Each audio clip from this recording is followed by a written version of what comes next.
गांव में तो सब जगह अकाल की परिस्थिति हो गई है। लगता नहीं कि अब इस गांव में ज्यादा दिन रुकना उचित होगा। काम के लिए बाहर गांव तो जाना ही पड़ेगा। सोहन काम की तलाश में दूसरे गांव की ओर निकल पड़ता है। चलते चलते वह विजयपुर गांव में आ जाता है।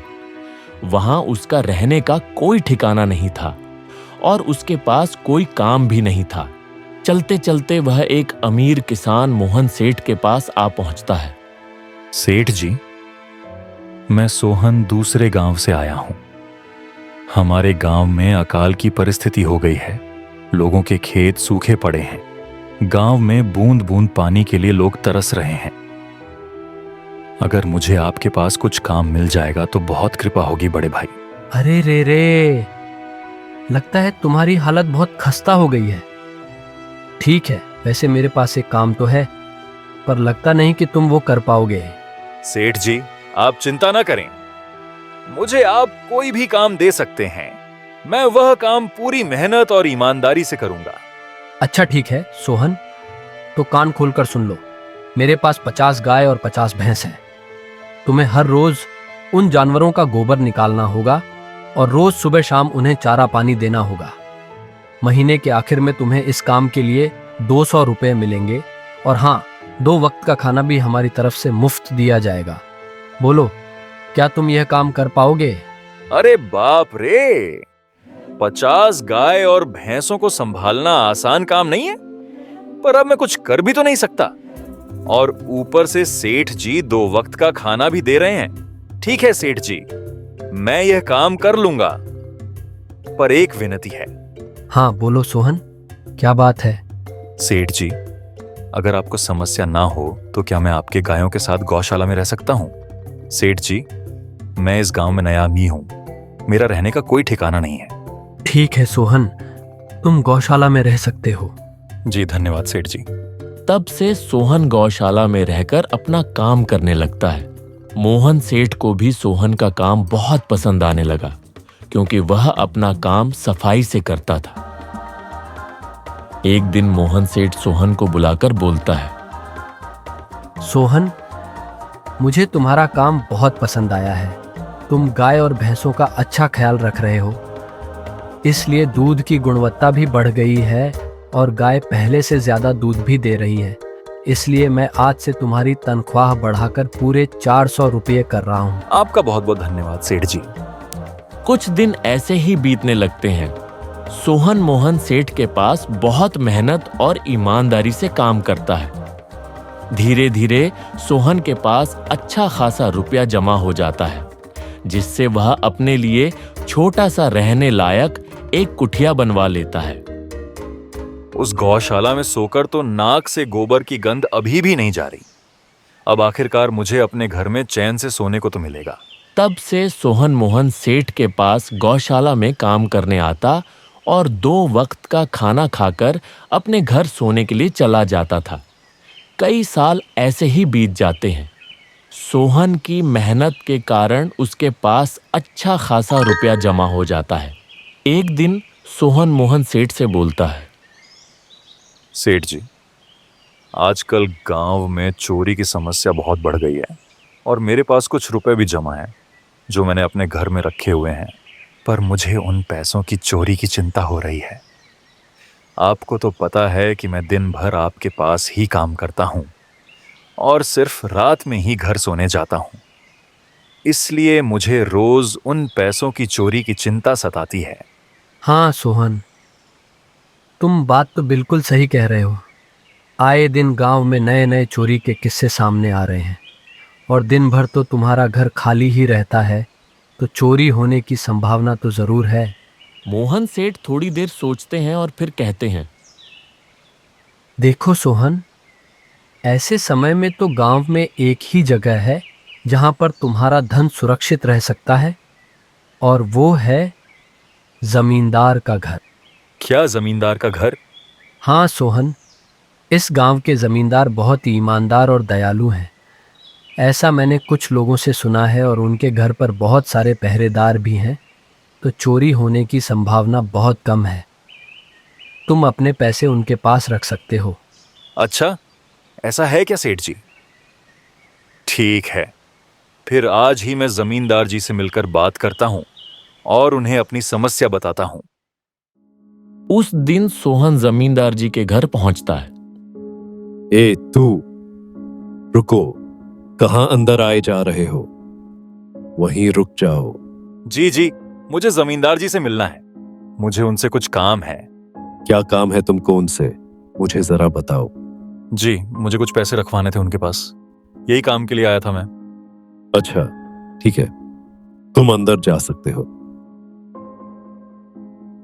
नमस्ते जमींदार जी, मैं सोहन हूं, मोहन सेठ के यहाँ काम करता हूं।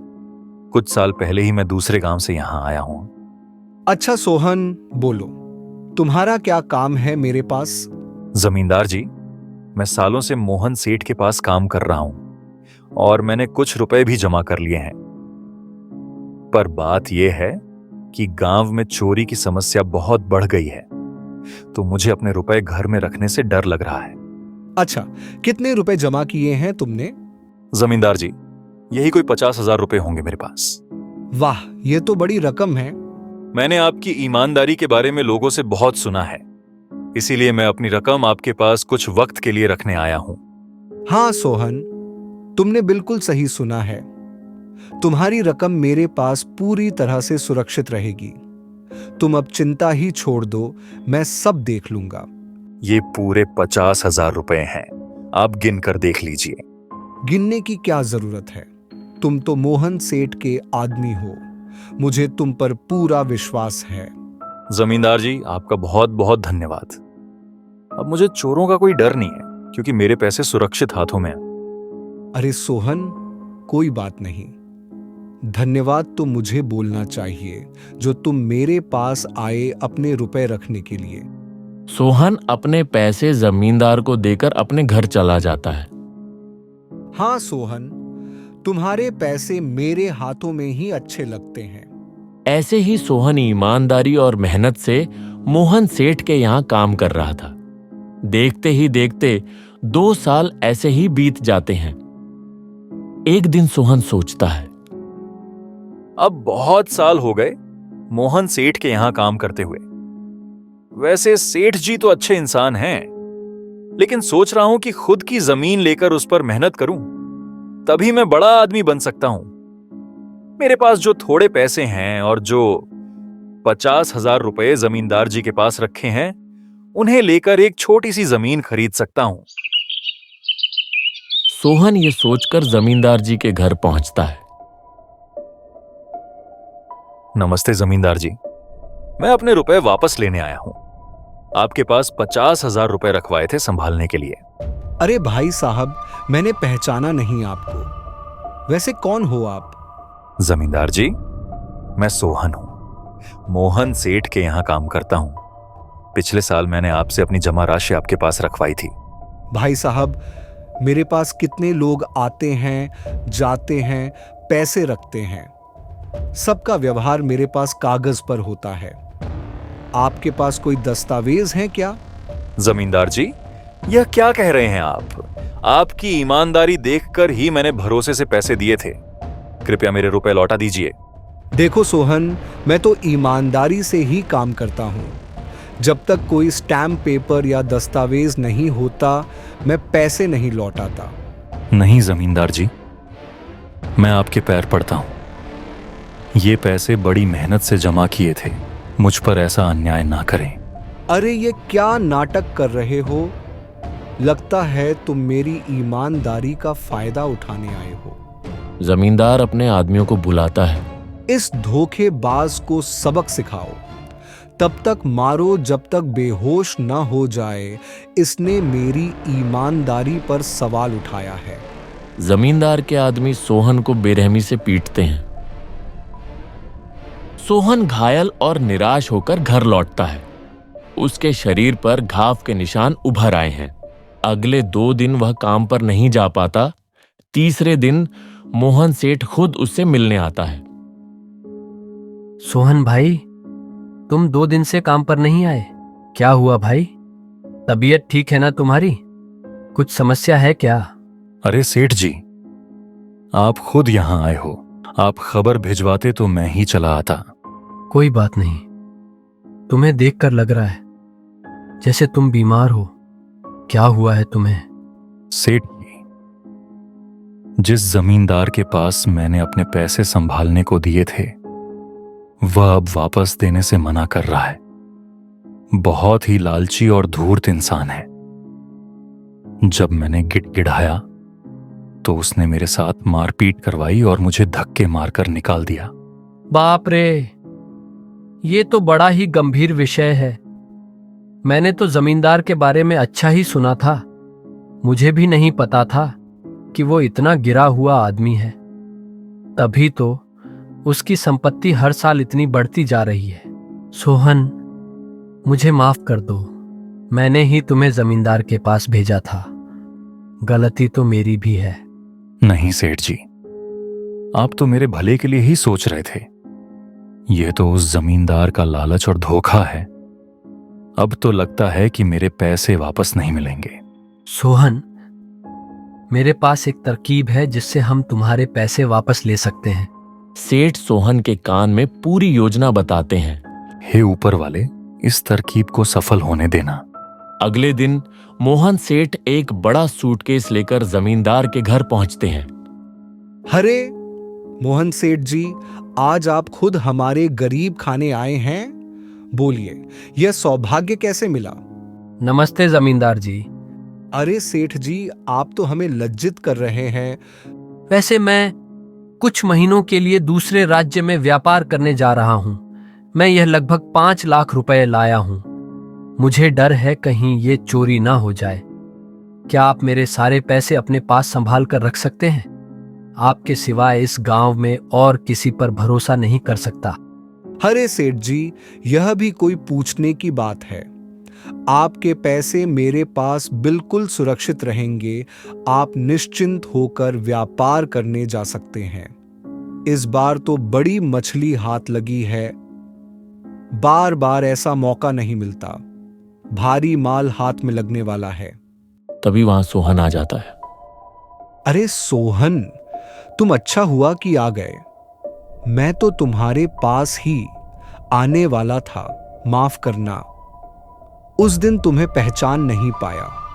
इतने सारे लोग आते जाते हैं तो थोड़ी मुश्किल हो जाती है, पर मैं अपनी बातों का बड़ा पक्का हूं। हाँ रुको, मैं तुम्हारे सारे पैसे अभी देता हूं। थोड़ी देर बाद वह अंदर जाकर पैसे निकालता है। माफ करना सोहन, मेरे आदमियों ने उस दिन तुम्हारे साथ बदतमीजी की। मैं आज ही उन्हें काम से निकालता हूं। सोहन थैली लेकर बिना कुछ बोले वहां से चला जाता है। अरे क्या बात है जमींदार जी, आप तो अपनी बातों के बहुत पक्के हैं। हाँ सेठ जी, अब लगता है कुछ बातों की कीमत समझने लगा हूं। तो ठीक है, मैं अपने सारे पैसे आपके पास रख सकता हूं। इतना बोल ही रहे थे कि तभी नौकर दौड़ता हुआ आता है। मालिक, मालिक, अब आपको बाहर के राज्य में जाने की कोई जरूरत नहीं है। अभी अभी व्यापारियों का संदेश आया है। उन्होंने कहा है कि वो खुद हमारे गांव आ रहे हैं। अरे वाह, ये तो बहुत बढ़िया खबर है। अब इतनी दूर नहीं जाना पड़ेगा। सुन रहे हैं जमींदार जी, व्यापारी यहाँ आ रहे हैं। अब मुझे नहीं लगता कि ये पैसे आपके पास रखने का कोई मतलब होगा। चलिए, आपका बहुत बहुत धन्यवाद। आपने इतनी ईमानदारी दिखाई, इसका मैं आभारी हूं। हाँ, पर अगली बार जरूर आपके पास ही आइएगा।